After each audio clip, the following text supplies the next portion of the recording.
If someone asked me for one book on the mind, this is the one I'd hand over.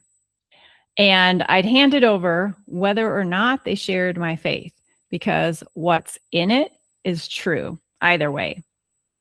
The book is Battlefield of the Mind by Joyce Meyer.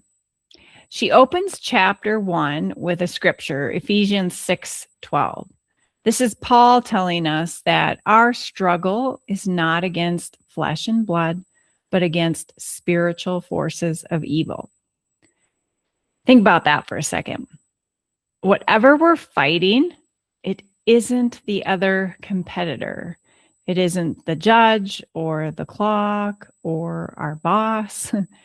The real fight is somewhere else entirely. And Joyce's whole point is that somewhere else is our mind. That's the battlefield. That's where everything is won or lost.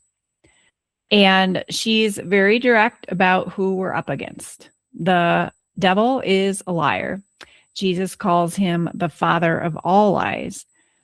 That is his whole method, his whole strategy and manner of deception. He comes to steal, kill, and destroy, but not with force, with lies.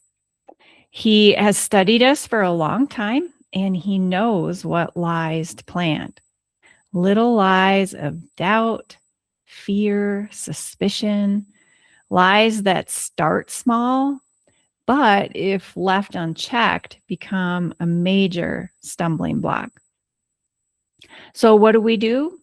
Well, Paul gives us the instruction in 2 Corinthians. We take every thought captive. So captive, notice, that is an active word. It's not passive. We don't wait to see what our mind offers us and then just go along with it. We grab the thought, we hold it up, and we look at it. Joyce puts it in the plainest possible language, and it's where our power statement came from this week. She says we need to think about what we are thinking about. And then Mark 4:24 backs it up. Be careful what you are hearing. The measure of thought and study you give to the truth you hear will be the measure of virtue and knowledge that comes back to you. So be careful what you are hearing. This includes what we're hearing in our own minds. Now, many of us have never done this. We have thoughts all day long, and we just assume that they're all true because they showed up in our head. Well, they are not all true. Some of them are lies, just disguised in our own voice. The bulk of the book walks through what she calls the wilderness mentalities. They're similar to the mindset traps we've talked about that keep us wandering in circles instead of walking into what we're meant for. Things like, my past decides my future, it's not my fault, poor me, I can't help it. And she names these traps one by one, and I'm sure each one will sound at least a little bit familiar. Then she goes after conditions of the mind: the doubtful mind, the anxious mind, the judgmental mind. Well, we just talked about judgment on Monday, didn't we?